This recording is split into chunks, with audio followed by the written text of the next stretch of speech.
So students अज आप करांगे device model of lattice specific heat. पहला आप क्लासिकल थ्योरी कर चुके हैं, आइंस्टीन थ्योरी कर चुके हैं।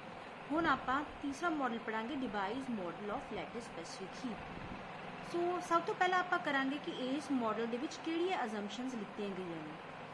सो सब तो पहली अजम्पशन है a solid behaves like an isotropic continuum. Isotropic मतलब ओरिएंटेशन इंडिपेंडेंट, कंटिन्यूम मतलब distinction between atoms can not B perceive.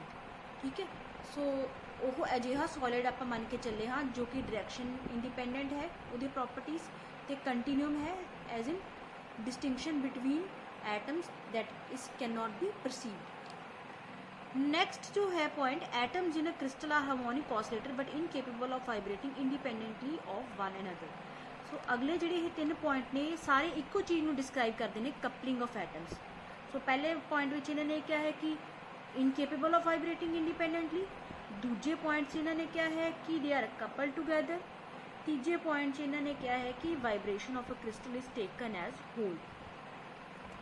So next is 5th point, the medium for elastic waves is non dispersive. Non dispersive मतलब की हुंदा है a medium in which speed of wave is independent of frequency of wave is called a non dispersive medium। भी speed जो है independent होएगी frequency दी कादी wave दी।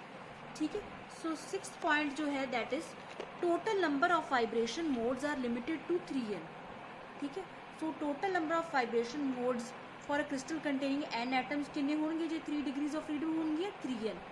तो last में इन्होंने एक फ्रीकुएंसी की गल की है that is called the Debye frequency, nu D called the Debye frequency. ये केड़ी फ्रीकुएंसी है? It is the frequency above which no vibration takes place and this frequency is common to both longitudinal and transverse waves. ठीक है, सो Debye frequency तो उत्ते कोई vibration ही नहीं होंगी, तो ये फ्रीकुएंसी कॉमन होंगी है both transverse and longitudinal waves. So हुण नैक्सट आप डेरीवेशन करते हाँ vibration modes of a continuous medium. Continuous medium क्योंकि आप सॉलिड नू एक आइसोट्रोपिक कंटीन्यूम वांग एज्यूम किया है, जिवें आप पहली एजम्पशन ही इस मॉडल की यही सी। सो ये लेंथी है डेरीवेशन, इसमें मैं 4 हिस्सों डिवाइड किया है। सो पहला है कि वेव इक्वेशन लिखांगे 1 डायमेंशन तो फिर 3 डायमेंशन वास्ते। फिर सैकेंड आप जो है वेव इक्वेशन का सोल्यूशन देखांगे। थर्ड जो है आप वो सैट ऑफ इंटीजर्स डिटरमिन करांगे जिहड़े कि वाइब्रेशन मोड डिटरमिन करेंगे। तो फोर्थ जो है that is the longitudinal and transverse waves, इन्हों सैग्रीगेट करके आप फाइनल एक्सप्रैशन लिखांगे for the number of vibrational modes. So start करते हैं। Firstly vibration modes of a 1 dimensional string of length L will be consider and then the idea will be extended to 3 dimension case. जिवें तुहानूं कहा कि पहला 1 dimension का करना है फिर 3 डायमेंशन ते ये एक्सटेंड करांगे। So let uxt be the displacement of string at point x and at time t। ठीक है, so uxt जो है अपनी डिस्प्लेसमेंट है स्ट्रिंग दी। तो हुण तुसीं ये सोच रहे होंगे कि ये स्ट्रिंग कह रहे हैं तो नाले सॉलिड कह रहे हैं, आपां 1 डायमेंशन लै रहे हाँ। ठीक है, तो ओहदी एनोलॉजी स्ट्रिंग नाल लीती हुई है। सो ये इहदे पिछे रीजन है। So wave equation for such a situation is del square u by del x square plus is equal to 1 by v nought square del square u by del t square. So ये अपनी wave equation है 1 dimensional string के case where v nought is the velocity of propagation of wave. So if both the ends of string are fixed then solution of equation 1 is given as uxt equal to a sin n pi x by l cos 2 pi nu n t। ठीक है, so ये अपना solution होएगा wave equation का which corresponds to standing wave where n is positive integer n greater than और equal to 1।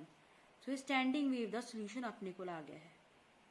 अगे इन्होंने दोवें इक्वेशन वेव इक्वेशन के सोल्यूशन तो अपनी वेवलेंथ एंड फ्रीकुएंसीज जड़ियाँ स्टैंडिंग वेव सोल्यूशन वास्ते परमिसिबल होंगे वो इस तरह लेट होंगे lambda n equal to 2l by n.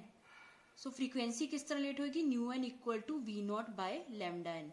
So इस रिलेशन तो आती है c equal to nu lambda तो where c is the speed of light तो न्यू जो है फ्रीकुएंसी तो एल लैम्डा वेवलेंथ इलैक्ट्रोमैगनैटिक वेव्स वास्ते इक्वेशन है c equal to nu lambda तो जे जनरल करना हो तो v equal to nu lambda उत्थों ये रिलेशन आया है। So nu n equal to v nought N bye 2l। So lambda n की इत्थों वैल्यू पुट करती।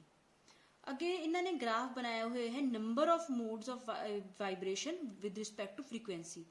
ਸੋ ਤੁਸੀਂ ਦੇਖ ਸਕਦੇ ਹੋ ਵੀ ਇਕੁਇਡਿਸਟੈਂਟ ਲਾਈਨਸ ਬਣਾਈਆਂ ਨੇ। ਕਿਉਂ ਬਣਾਈਆਂ ਨੇ? ਕਿਉਂਕਿ ਇਹ ਪ੍ਰੋਪੋਰਸ਼ਨਲ ਟੂ n ਹੈ। ਠੀਕ ਹੈ, so nu n is proportional to n, ਇਸ ਕਰਕੇ ਉਹ ਸਾਰੀਆਂ ਇਕੁਇਡਿਸਟੈਂਟ ਲਾਈਨਸ ਆਈਆਂ ਨੇ। ਤਾਂ ਕੀ ਕਨਕਲੂਡ ਕਰਦੇ ਹਾਂ ਇਸ ਤੋਂ? Frequency spectrum corresponds to an infinite number of equidistant lines. So ਅੱਗੇ ਇਸ ਥਰਡ ਇਕੁਏਸ਼ਨ ਤੋਂ ਇਹਨਾਂ ਨੇ ਇਸ ਤਰ੍ਹਾਂ ਲਿਖਿਆ ਹੈ n equal to 2l by v nought into nu n। So ਉੱਥੋਂ dn डिफरेंशियल फॉर्म च ले लिया है, dn equal to 2l by v naught dvn। So equation 4 gives number of possible modes of vibration in a frequency interval varying from nu to nu plus d nu।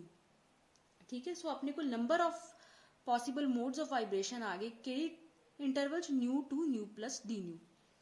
सो अगे तुहानूं क्या सी भी 3 dimensional case नूं generalise करांगे तो है 3 dimensional case ते wave equation generalise होगी। डेल स्क्वेयर यू आ गया, del square by del x square plus del square by del y square plus del square by del z square, ये सारे होंगे। सो ये 3 डिमेंशन में एक्सटेंड हो गई है। Del square u equal to 1 by v not square del square u by del t square. So ये 3 dimension case है for a continuous medium in the form of a cube of l. So उत्थे आपां string दा exemption लिखी सी 1 dimension, ते इत्थे आपां cube लैके चले 3 डिमेंशन वास्ते। सो एदा सोल्यूशन की होएगा?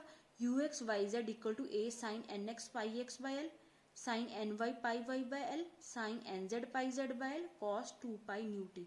तो तुसी देख सकते हो भी सोल्यूशन विच स्पेस कंपोनेंट्स भी ने x y z, time component भी है cos 2 pi nu t, where n's are integer each greater than और इक्वल टू 1। सो नैक्सट बच्चों आप की करना है, ये सबसटीट्यूट करने है यू की वैल्यू जी इतने आप कढ़ी है, यू इतने भी सबसटीट्यूट होएगा, यू इतने भी सबसटीट्यूट होएगा। टाइम तो तुहानूं पता है सीधा 2 pi nu 4 pi square nu square आ जाएगा, तो इधर जो है ये n x n y z components के विच आ जाएगा। सो डेल स्क्वेयर यू जो है, ठीक है, इतने यू सबसटीट्यूट करता की आया n x square plus n y square plus n z square ते नाल पाई बाय एल का स्क्वेयर, तो राइट हैंड साइड ते तुहानूं दस्सिया ही सी टाइम का डबल डेरीवेटिव है, तो अपने कोल 4 पाई न्यू स्क्वेयर आ गया है, वी नॉट स्क्वेयर पहला तो ही सी। सो अपने कोल यही इक्वेशन आ गई है। ठीक है, सो नैक्सट जो है आप number of vibration modes in frequency range nu to nu plus d nu calculate करने ने।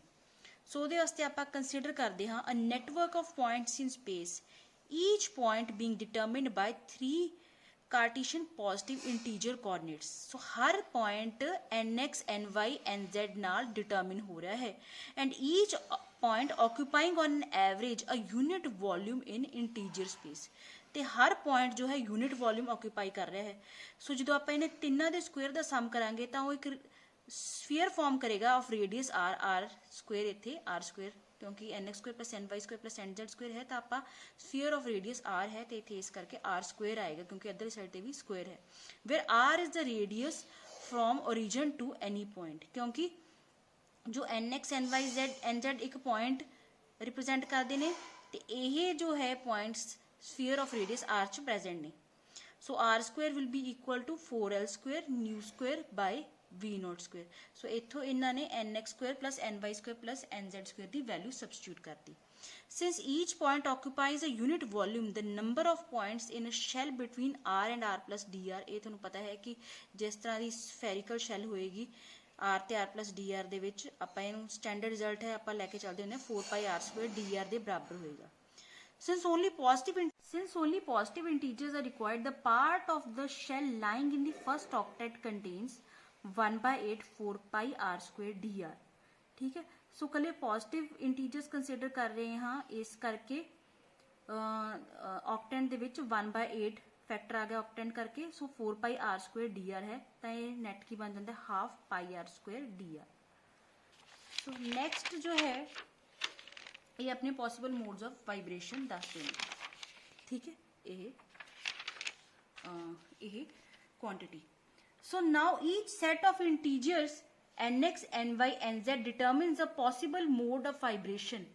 ठीक है, सो ये इंटीजर्स जो ने ये पॉसिबल मोड ऑफ वाइब्रेशन दसते हैं, एंड जी इक्वेशन आप लिखी सी last, it gives a number of possible modes of vibration in a given range.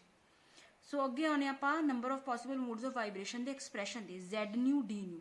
सो ये किहदे बराबर होएगा, pi by 2 r square d r आप सिंपलीफाई किया सी, अगे आर की वैल्यू पुट करती, तो अपने कोल यही एक्सप्रैशन आ गया 4 pi v by nu naught cube v naught cube nu square d nu, where v is equal to L cube is the volume of solid. For a perfect continuum, the frequency varies from 0 to infinity. The number of vibration modes increases with square of the frequency. ਤਾਂ ਆਪਾਂ ਦੇਖ ਸਕਦੇ ਹਾਂ perfect ਕੰਟੀਨਿਊਮ ਕਿਆ ਹੈ, solid ਨੂੰ, ਇਹ ਆਪਾਂ ਕੰਟੀਨਿਊਮ ਪਹਿਲਾਂ ਹੀ ਡਿਸਕਸ ਕਰ ਚੁੱਕੇ ਹਾਂ। ਤਾਂ ਜੇ ਫ੍ਰੀਕੁਐਂਸੀ 0 to infinity ਵੇਰੀ ਕਰਦੀ ਹੈ, ਮਤਲਬ ਪੋਜ਼ਿਟਿਵ ਹੁੰਦੀ ਹੈ, ਤਾਂ ਨੰਬਰ ਆਫ ਵਾਈਬ੍ਰੇਸ਼ਨਲ ਮੋਡਸ ਜਿਹੜੇ ਨੇ new square D new square ਦੇ ਆਰਡਰ ਨਾਲ ਇੰਕਰੀਜ਼ ਕਰਦੇ ਨੇ। ਸੋ ਇਸ ਗ੍ਰਾਫ ਤੋਂ ਤੁਸੀਂ ਦੇਖ ਸਕਦੇ ਹੋ ਜ਼ੈਡ ਨਿਊ ਤੇ ਨਿਊ ਦਾ ਸਕੁਅਰ ਕਰਕੇ ਇਸ ਤਰ੍ਹਾਂ ਦੀ ਸ਼ੇਪ ਹੈ graph the. Frequency spectrum for a 3 dimensional ਕੰਟੀਨਿਊਮ, ਇਹ ਫ੍ਰੀਕੁਐਂਸੀ ਸਪੈਕਟਰਮ ਹੈ 3 ਡਾਇਮੈਂਸ਼ਨਲ ਕੰਟੀਨਿਊਮ ਵਾਸਤੇ। ਅੱਗੇ ਫਰਦਰ ਆਪਣੇ ਕੋਲ ਇਲਾਸਟਿਕ ਵੇਵਸ ਦੋ ਤਰ੍ਹਾਂ ਦੀ ਹੁੰਦੀਆਂ ਨੇ, ਲੌਂਗੀਟਿਊਡਨਲ ਤੇ ਟਰਾਂਸਵਰਸ। ਸੋ ਇਹਦੇ ਕਰਕੇ ਇੱਥੇ ਇੱਕ ਲੌਂਗੀਟਿਊਡਨਲ ਆ ਜਾਏਗਾ ਕੰਪੋਨੈਂਟ, ਇੱਥੇ ਟਰਾਂਸਵਰਸ ਆ ਜਾਏਗਾ। ਠੀਕ ਹੈ, ਜੋ ਆਪਣਾ ਲਾਸਟ ਪੁਆਇੰਟ ਸੀ ਡੈਰੀਵੇਸ਼ਨ ਦਾ। ਹੁਣ ਤੁਸੀਂ ਦੇਖ ਸਕਦੇ ਹੋ ਟਰਾਂਸਵਰਸ ਦੇ ਵਿੱਚ ਇਹਨਾਂ ਨੇ ਫੈਕਟਰ 2 ਲਿੱਤਾ ਹੈ ਕਿਉਂਕਿ ਪਰਪੈਂਡੀਕੂਲਰ ਡਾਇਰੈਕਸ਼ਨਸ 2 ਹੁੰਦੀ, ਲੌਂਗੀਟਿਊਡਨਲ ਡਾਇਰੈਕਸ਼ਨ 1 ਹੁੰਦੀ ਹੈ। ਸੋ ਇੱਥੇ ਲਿਖਿਆ ਹੋਇਆ ਹੈ there is one longitudinal and true transverse modes of vibration. Since in transverse wave the displacement is perpendicular to the propagation of wave and there are two perpendicular directions, example for a wave going in x direction, y and z are perpendicular directions. So ਇਸੇ ਕਰਕੇ 2 factor ਆਇਆ ਹੈ ਟਰਾਂਸਵਰਸ ਦੇ ਨਾਲ ਕਿਉਂਕਿ ਦੋ directions ਨੇ, ਤੇ ਲੌਂਗੀਟਿਊਡਨਲ ਦੇ ਨਾਲ 1 ਆਇਆ ਹੈ ਕਿਉਂਕਿ ਸਿੰਗਲ ਡਾਇਰੈਕਸ਼ਨ ਹੈ। ਸੋ ਤੁਸੀਂ ਇੱਥੇ ਕੰਪੇਅਰ ਕਰ ਸਕਦੇ ਹੋ ਵੀ ਆਪਾਂ z ਨਿਊ d ਨਿਊ ਦਾ ਐਕਸਪ੍ਰੈਸ਼ਨ ਲਿਖਿਆ ਸੀ 4 pi v by nu v naught cube nu square d nu, ਤੇ ਇੱਥੇ ਜਦੋਂ ਆਪਾਂ ਵੈਲੋਸਿਟੀ ਦੀਆਂ ਆ ਵੈਲੋਸਿਟੀ ਹੈ ਨਾ v ਨਾਟ ਕਿਊਬ, ਇੱਥੇ ਜਦੋਂ ਆਪਾਂ v ਨਾਟ ਕਿਊਬ ਨੂੰ ਟਰਾਂਸਵਰਸ ਤੇ ਲੌਂਗੀਟਿਊਡਨਲ ਸੈਗਰੀਗੇਟ ਕਰਕੇ ਲਿਖਿਆ ਤਾਂ 2 ਤੇ 1 ਦਾ ਫੈਕਟਰ ਆ ਗਿਆ। ਠੀਕ ਹੈ ਬੱਚੋ, ਸੋ ਅੱਜ ਦਾ ਇਹ ਲੈਕਚਰ ਇੱਥੇ ਖਤਮ ਹੁੰਦਾ ਹੈ। ਤੁਸੀਂ ਸਾਰਿਆਂ ਨੇ ਲਿਖ ਕੇ ਪ੍ਰੈਕਟਿਸ ਕਰਨਾ ਹੈ ਤੇ ਛੋਟੀ ਤੋਂ ਛੋਟੀ ਡਾਊਟ ਵੀ ਪੁੱਛਣੀ ਹੈ। Thank you.